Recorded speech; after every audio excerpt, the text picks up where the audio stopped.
common good.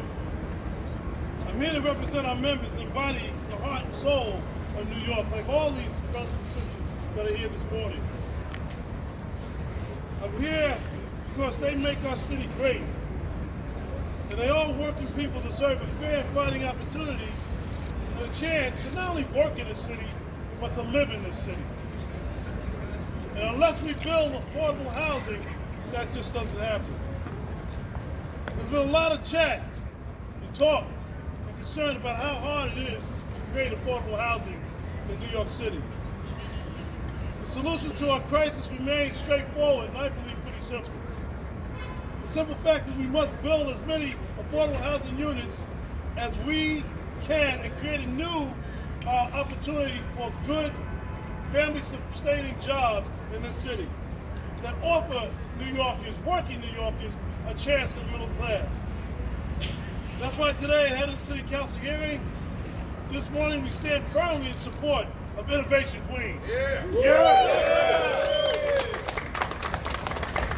Now there's been some real deliberate misinformation and falsehood peddled about Innovation Queens project. So let me give you some facts. Innovation Queens would create 1,100 affordable housing units, including 500 affordable, deeply affordable units. It would triple the amount of affordable housing units built in Astoria since 2014. Triple. Think about that. That sounds like an opportunity for people, not an opportunity to demonize or to obstruct the building of affordable housing in this city. Because the people need housing and they need it now. When do they need it? Now! When do they need it? Now! Bring it out. Innovation Queens is not just in the best interest of our members at 3rd GBJ. This development will create a dynamic community hub in Astoria that will serve both long-time and Queens residents who can run small businesses and startups in Astoria. This plan will benefit surrounding residents and generate opportunities for future generations. Building strong communities, strong, diverse economic communities. This creative plan will add to Astoria's rich community and serve to greatly push forward the city's very slow recovery. We stand here today with our brothers in the laborers, Local 79, and District Council 9, to urge the city to join us. We also have our Queensboro President, Donovan Richards, who has been a champion in a growing broad coalition of New Yorkers to support this development. The council has never had a clear choice. Seize opportunity now. Build the housing that we need in this city. The opportunities that New York deserves in the future for prosperity. Or choose the other option, which is to stall, to throw roadblocks, to kick the can down the road, and ensure never-ending discussion about how we build affordable housing in this city. We don't need any more chat, any more talk about building affordable housing. We need to build it. So we say together today, we had enough. Enough is enough. And we call on the City Council today to vote in favor of Innovation Queens, to move our city forward, to keep workers here in this city so that they can live and work in the city that they built. Thank you. And now I get the pleasure of introducing a champion of the people of Queens his entire life. Our borough president, my borough president, Donovan Richards. Right, who ready to build this? Are you ready to build this? Is labor in the house? I don't hear y'all. Is labor in the house? Who wants some affordable housing in Astoria? Who wants some affordable housing in Astoria? You know, we are in a state of emergency. You look at what's happening across our county, how we were the epicenter of the epicenter. You look at where we're at now, where Queens has seen more migrants, more of our brothers and sisters coming from the border than any other borough. And you look at the homelessness crises that we are also facing on top of that. And it's very clear, we have a choice. We can play this zero-sum game and be cute, or we can build affordable housing and build good jobs. That is the choice that we have to make here today. You know, there's been a lot of talk about upward mobility, a lot of talk about gentrification, which is rightful. These conversations are correct across the borough of Queens, and especially in communities in Western Queens. But let's look at the facts. We're not building no damn truck depots in Queens. We are going to build housing. And we're going to do that with labor, because Queens is a union borough. You better believe that. And that's why I'm here to stand with my brothers and sisters in labor. So I am not new to this conversation on Innovation Queens. I'm not new to the debate on housing. I was the former chairman of the Zoning and Franchises Committee of the City Council. So when people ask me and they have all these philosophical conversations on the housing debate, I literally sat in City Hall and literally was at the table for hundreds of rezoning applications. So we're not true and new to this debate. We are going to stay true. And if you know me, you know that we negotiate hard, and it's one of the reasons back in August that I did turn this project down. I voted against it because we did need to see more affordable housing put back on the table. 700 units were not enough, and certainly we needed to see some 30% AMI units in the plan. But to the developers' credit, we got there. We kept talking and talking, and you know, if you know anything about me, it's about how do we build consensus and how do we get to a yes. My friends, we got there because we know perfect cannot be the enemy of progress. That's right. Let's talk about the facts. Western Queens has only seen 475 units of affordable housing created since 2014. Fact. Think about that. 8 years, just 475 units. Then we're talking, now we're talking with Innovation Queens, doubling that. We're talking 1,100 units of affordable housing in just one project. And that includes 500 units at 30% AMI. And for those who say, and of course, if we can have more and get more, we should get more. But the bottom line for those who say that 500 doesn't matter, go to the freaking homeless shelters and ask folks in the homeless shelters if those 500 units would matter. You know, these families are our neighbors. They are domestic workers and taxi drivers. They are people who went to work during the pandemic while we all sheltered in place. These are who these units are for. They are people of color who have been systemically pushed out of communities like Astoria for years. They deserve better from our city, and that's what we're delivering here with Innovation Queens. With a yes vote on Innovation Queens, we have the chance to set a new standard for development in this city, one that is worthy of the families in our city struggling to find those four walls and a roof that they can afford. And let me say, and I've been very clear with the development team as well on this plan, and any developers who are going to develop in Queens, that MIH is not the ceiling, it's the floor. And 40% cannot be discounted on this plan. There has been no plan, when you look back to Western Queens, where you have seen this amount of affordability. And let me just also tie in that what's really ridiculous about us having this debate at this moment is the city council just approved Hallett's Point at 30% affordability right up the block. So why are we having a foolish debate when this is certainly an increase in affordability? So I want folks to know that I am going all out on this ish. Check my Twitter. I am passionate about this because we are in a state of emergency. We don't have time to play games. It's time to build housing. It's time to build upward mobility. And it's time to make sure that Queens truly leads building back this city, but building it back better than the way we found it. God bless you all. All right, let's get it. Let's do it. Good morning. Good morning. Labor in the house? Yeah! In the house? Yeah! Listen, when you guys see me, I am affordable housing. My name is Justice Favor. I represent Labor's Union Local 79, over 10,000 members. over 80% live in New York City. In this district alone, we represent over 400 members. I'm a son of Queens, born and raised in NYCHA, right? And this is what affordable housing will look like. We stand in solidarity with this project. We know and understand how important this is for our community, for our city. The borough president gave you the facts. I'm gonna show you what it looked like. You see this hue over here, this beautiful hue of people that live in this city? We can't continue to push development, responsible development out. This project not only gonna shatter this misnomer. You know what this misnomer? A building affordable and a building with union labor. That's right. This project right here is shattering that. That's right. Right? Shattering that.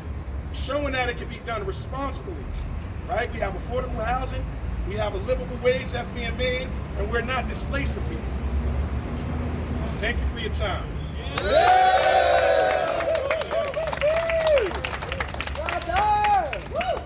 Good morning, everybody. My name is Tom Gretchen. I represent the 1,400 members, 150,000 Queens-based employees that are members of the Queens Chamber of Commerce, the oldest and largest business association in Queens County. I got to tell you, I cannot believe in the fourth quarter of 22, after the hell our country, our city, and our state has gone through, that we're actually having a conversation about this. It's good to have a conversation.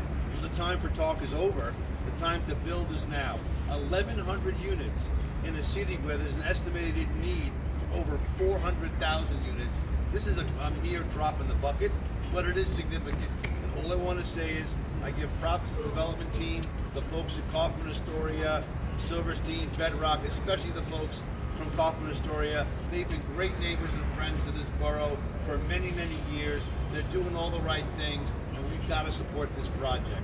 Thank you very much for your time, and God bless.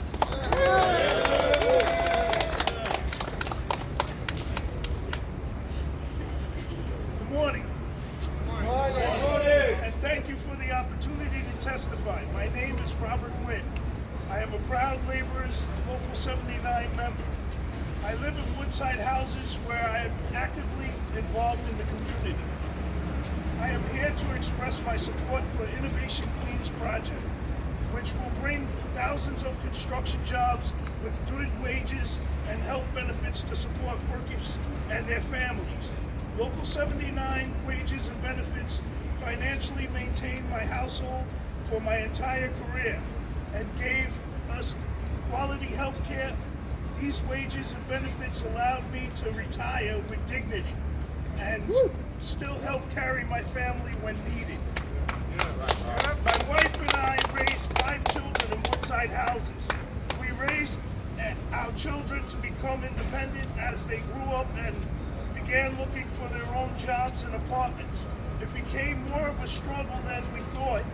We wanted them close, but Astoria didn't have much to choose from, and there weren't many jobs available in Queens. Many of our children have moved for better job opportunities and better housing choices. One has moved as far as Florida.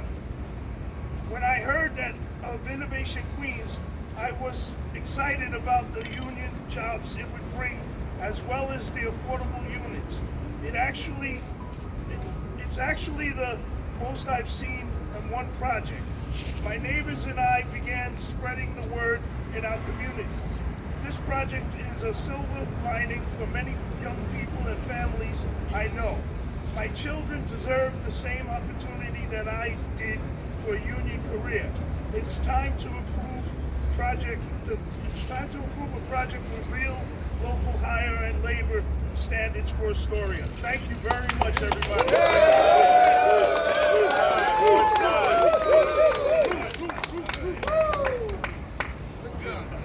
Good morning, everyone. My name is Felix Gomez. I've been a doorman in the council for 31 years. I'm also a proud member of. I am also a proud member. Speak up. I'm also a proud member of the bargaining committee, which recently secured a historic raise for our residential members. I currently live in Sunnyside, Queens, where I lived for 28 years. I I moved here after my wife and I couldn't afford to stay in Manhattan.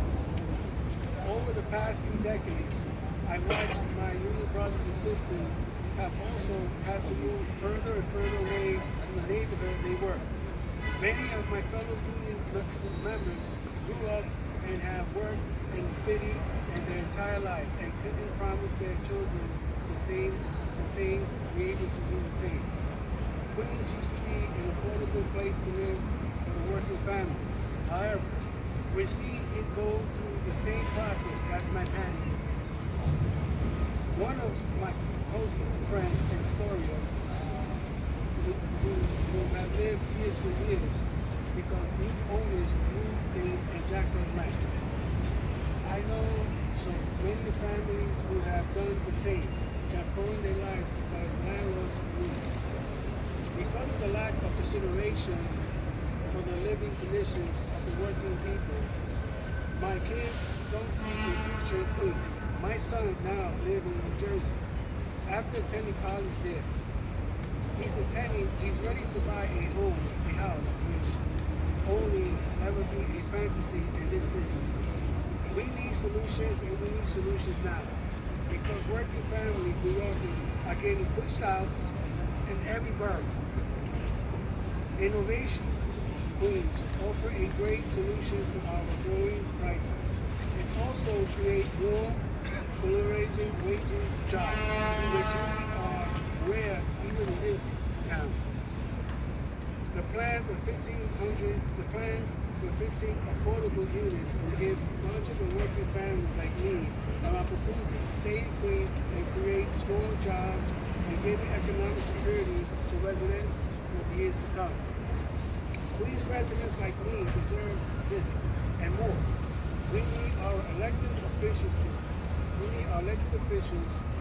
to keep their promise and take actions because communities can't wait for affordable housing anymore.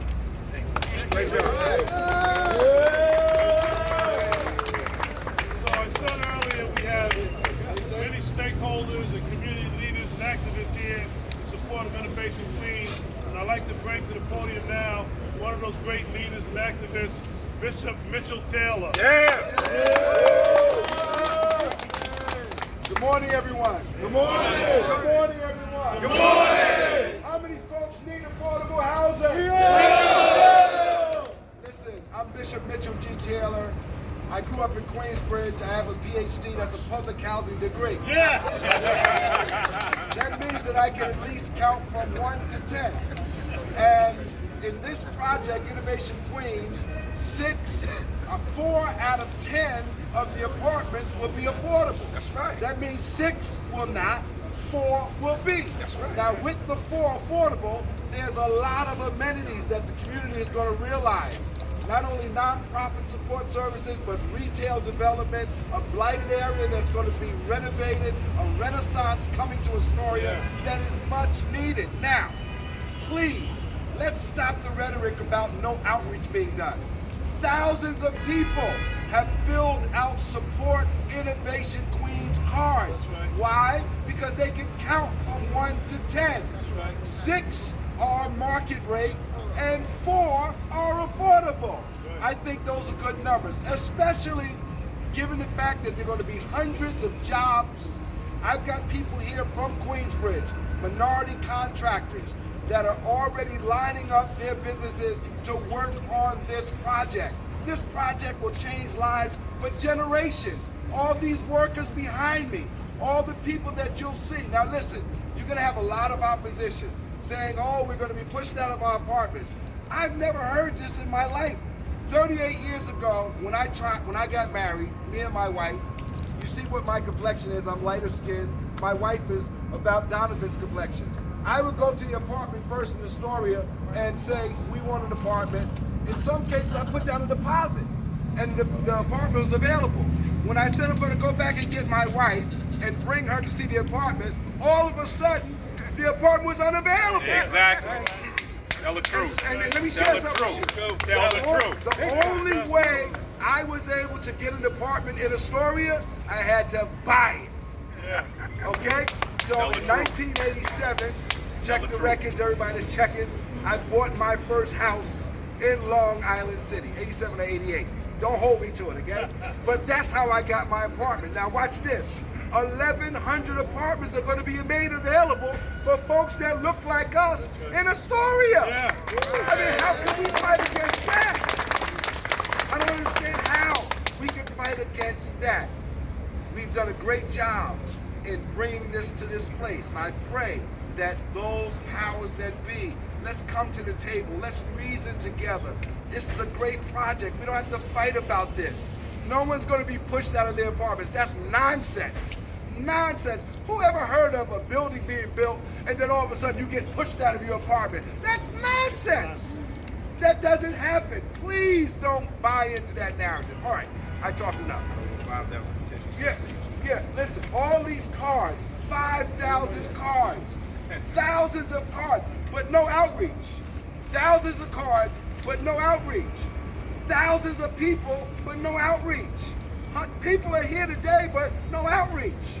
But anyway, Carl Austin, if we had a chairman of the board in Queensbridge, it would be, somebody said Seawalk, it would be Carl Austin. Welcome, Carl Austin. Come on, Carl. Good morning, everybody. Good morning, everybody. Good morning. So, I feel important too. You are. So look, You are important. in 1959, I was born in Queensbridge housing. Lived there my entire life. Never has there been a project of this magnitude, so inviting, with so much stuff. Let's do the math. I have a PhD too. I can count from 1 to 10. Queensbridge has 3,300 apartments. That's 3,300 apartments. This new development is going to have 1,100 affordable housing. That's a third of Queensbridge. Wow! Look at the opportunity that we'll have, that people like myself will have, who've been born and raised in Long Island City, can stay and live in Long Island City. I'm also a retired 731 construction worker. A union job is like in the city, maybe one of the third or fourth highest paying jobs here, unless you're in one of these big buildings. But we're talking jobs, we're talking community spaces, we're talking green spaces. Astoria and like Donovan said, Queens we need new stuff. We need new life into Queensbridge, not Queensbridge, into Long Island City. And this project here is so inviting, it's so beautiful. I don't see who could be against it. But that's another whole story. But I'm here to support the project. I'm here 1,000% for the project. And we wish all the parties that be will come, sit down at the table, and figure it out and get it done. And get it done now. Thank you very much for having me. I like to call my best friend from childhood. I knew him so long. I don't know when I met him. He's also he has his own business. He's a minority contractor, Mr. Bernard Garrett. Hello, everybody. Like my best friend said, my name is Bernard Garrett. I'm the proud owner of Queensbridge Cleaning Service. This is America is beautiful. God is good, but chicken is great. Or should I say, chicken is good and God is great. I'm a little nervous, but this is a big dream of mine, speaking in front of City Hall. Wow, isn't God great? The reason we're here is not about me, it's not about God. It's about affordable housing. That's right. We all, myself and Carl, we grew up in Queensbridge, in Long Island City, and to see the development in Long Island City is amazing. They're calling it the next Manhattan. It's not the next Manhattan, it's Long Island City. It's always been Long Island City, and we've always lived there.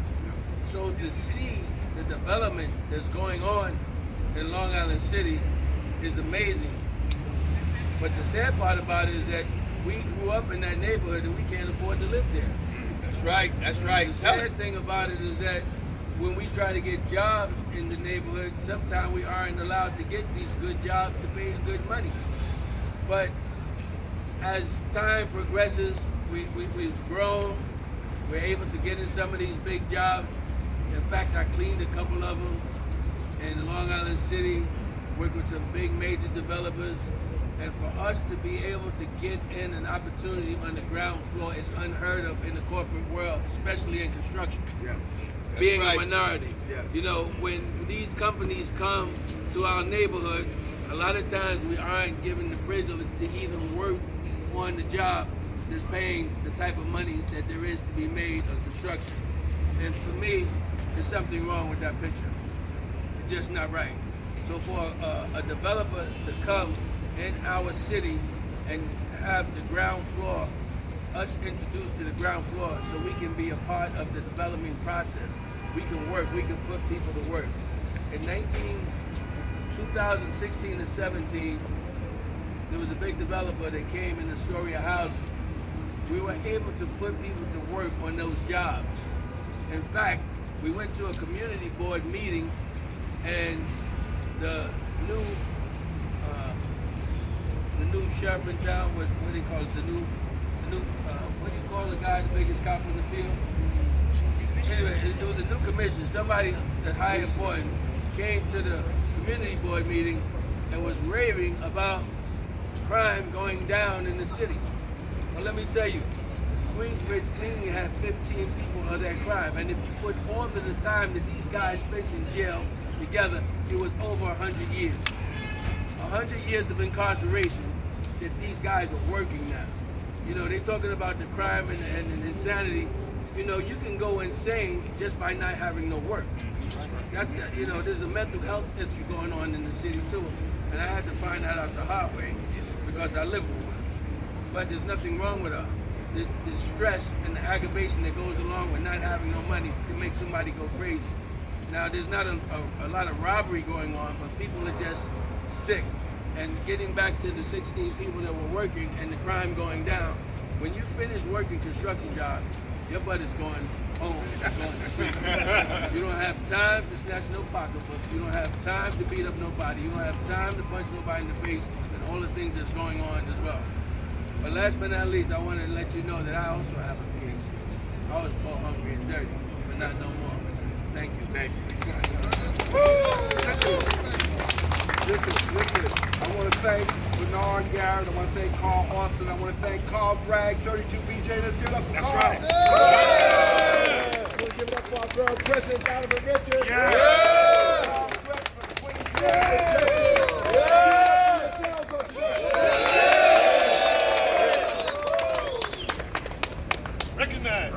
Whose city? Our city. Whose city? Our city. My name is Devon Lomax, representing 10,000 members in District Council 9, Painters and Allied Trades. Yeah. I'm not going to repeat everything everybody else says, but everyone knows why this project is important.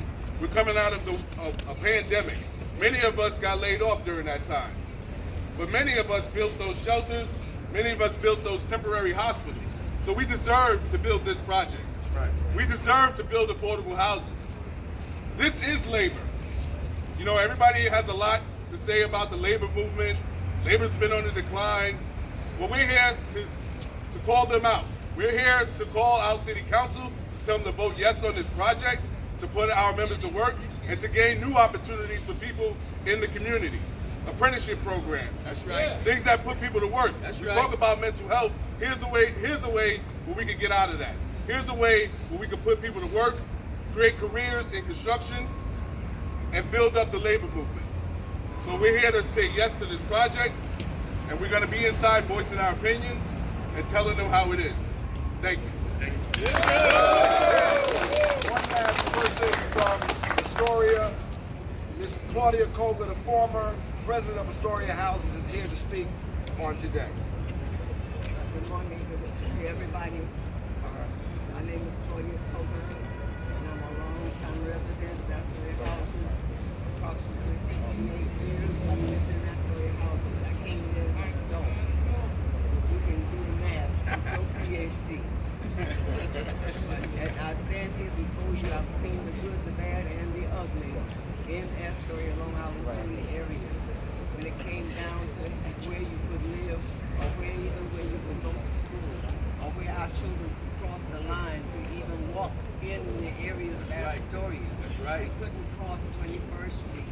So we went through a lot in Astoria, and we We worked hard. We stayed together. And that's what I wanted to say to you today. Stay together and bring somebody along with you. Reach back and bring somebody along with you. I have a great-great-granddaughter, and I'm standing here before you on behalf of the great-greats, as well as those that are standing here from the line down, from me down. But I just say to you, you have to stand and stand strong to your beliefs. Let nobody deter you from what God has put into your heart as a believer. Stand and stand strong and gather somebody together. It's our togetherness like this today that makes a difference, that makes the change for tomorrow. Just make sure that you bring somebody along and stay. Because I want you to know, I think I've heard it said already, there's 1,100 and some apartments. But we have 1,100 and some in Astoria houses that we've had problems with. We had conditions and etc. But we need to stay together. That 1,100 and some apartments that's going to come as affordable is going to be a plus to somebody's life. That's right. That's right. That's right. Somebody's life. That's right. Stand strong and stand firm. One more speaker, Greg Robles from DC9. Give me a hand. Buenos días a todos, gracias por la oportunidad de hablar hoy día con todos ustedes, especialmente al voz hispano, dejarnos que se escuchen nuestras voces hoy día. Tenemos alrededor de nosotros hombres y mujeres, todos representamos el labor de la unión, no importa si somos pintores, laborers, todos somos miembros de la unión y estamos peleando hoy día para participar en grandes proyectos como estos. Proyectos como estos no llegan a nuestras puertas todos los días. Estos proyectos de apartamentos accesibles no siempre son hechos con labores de unión. Pero hoy en día, esta comunidad estamos aquí para pelear para Innovation Queens. Innovation Queens está aquí para darnos la oportunidad a hombres y a mujeres para proveer para nuestras familias, para darnos más oportunidad, no solo los que ya estamos aquí, sino para el futuro. Están tratando de ganar a muchachos jóvenes, hombres o mujeres, para entrar a la unión, para cambiar sus vidas, tal como cada uno de nosotros ha cambiado la vida en nuestra unión. Yo soy de DC9, mi familia es hispana, a mí se me cambió la vida entera desde que el momento que yo entré en la unión. Y es lo que queremos para todos de la comunidad. Y cuando estos miembros están trabajando, piensan en sus familias que aprovecharon de esta oportunidad, que ahora están disfrutando de sus pensiones, de sus annuities, de los sueldos y beneficios que están proveyendo la unión a nosotros. Innovation Queens está prometiendo tener nuestras voces siempre al frente de este movimiento que estamos haciendo hoy en día. Queremos recordarles a todos en las comunidades, no solo Astoria, pero todo Queens. Queremos que sepamos que la unión está atrás de todo este movimiento. Queremos que estos proyectos que se están creando no solo son para cualquier tipo de trabajador, sino el trabajador que tiene un corazón. Es lo que tenemos, corazón. Mucho corazón, ¿verdad? Exacto. Y al final del día, tenemos una cosa más. Queremos que siempre se entienda que estas comunidades son de nosotros. Este es el pueblo. Esto es Queens, esto es Astoria y esto es la unión. Muchas gracias por su tiempo. Muy bien.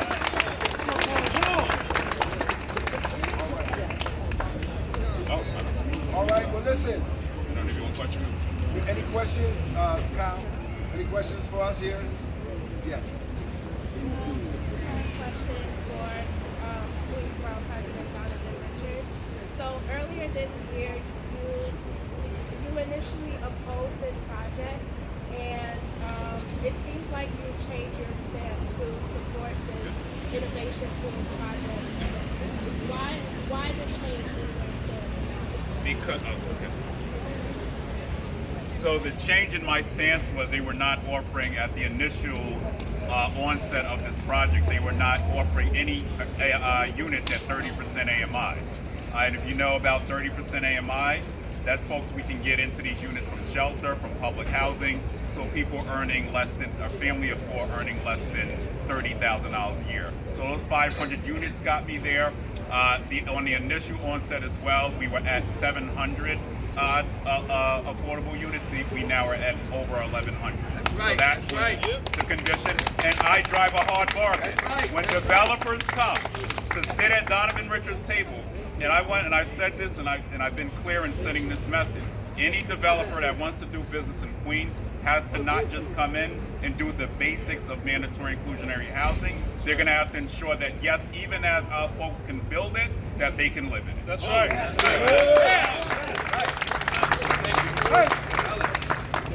There was a study done by the local community board that found that under the initial plan, very few of the affordable units would be available to residents of Queensbridge or Ravenswood houses without being at 30% rent burden.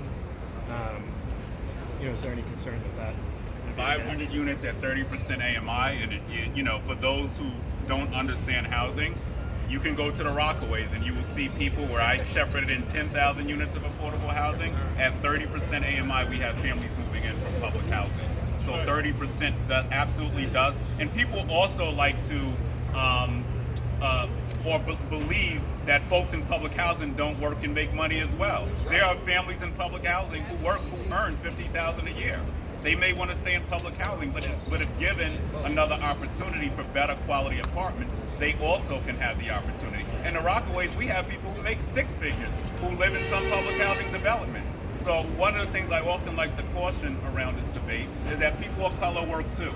And yes, there are people of color in shelter as well. And there are people of color who are union workers who live in public housing too. And this is an opportunity for them to be there. So everybody who perpetuates this lie as if we don't work, there are working people in our communities who can also go into these units as well. Guess where they're having to move?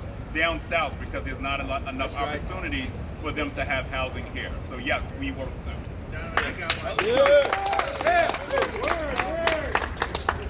What do you find unreasonable about the councilwoman's approach and what she's demanding? I mean, shouldn't she, in her position, be trying to get as much as she can out of the developers? Well, let me just start on the onset. My negotiations were done with the council.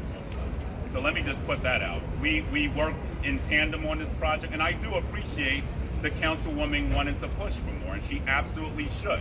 But at the end of the day, you have to be clear on your goals. What are your goals? What is your number? And if you're not projecting a clear definition or defining the project as you want it to be, then how can developers work with you? How could you arrive at a number? So I always appreciate, it's one of the reasons why we put a 50% affordable housing recommendation in, right? In a perfect world, I would get everything I want. But as I tell my 6-year-old, in life, you're not gonna get everything you want. Dad sure ain't gonna eat all the candy you want or more than either. You're gonna have breakfast. He may want everything, but the point I'm making is that in a negotiation, you go back and forth, but you gotta be at the table. And if you're not at the table, you're on the menu. Did she not have a concrete number that she was I would tell you to ask the councilwoman. But I would say that, goalposts should not keep moving. That's what I'll answer. That's right. I have a question for Kyle. Council elections are coming up next year, and 32BJ often plays a role in supporting candidates. I'm wondering, will council members' votes play into the union's decision of whether to support members next year? I hope their votes play into their conscience about what we need in the city. Affordable housing. And this is a project that provides it. It's responsible development that provides affordable housing that the city desperately needs. The borough president said you have to have a goal line. And we set one, they set one here, and it comes in as a responsible development that will create affordable housing in an area of this city that desperately needs it. So I would say to people, if you're here representing the city of the residents of the city of New York, then you must vote your conscience. You must vote the right way to make sure that you continue to provide affordable housing that is desperately needed. We're tired of chit chat and the conversations. We have to build. That's right. That's right. That's right. Tell it. I'm sorry, repeat the question. If members vote against the project, you're talking about how it's a common sense project in your eyes. Will that harm the relationship with the union? Members don't always vote with any of us. The point is, we want them to be responsible here. And so we're going to demand them and ask them to be responsible in this situation. That is a good project for this city. It's a good project for Astoria. It helps build a community with various income bands. That's how good communities are built. And so we expect that they'll act responsibly as this project has been responsibly negotiated by our Queensborough president. And hopefully the council will see the same way. That's it. Thank you.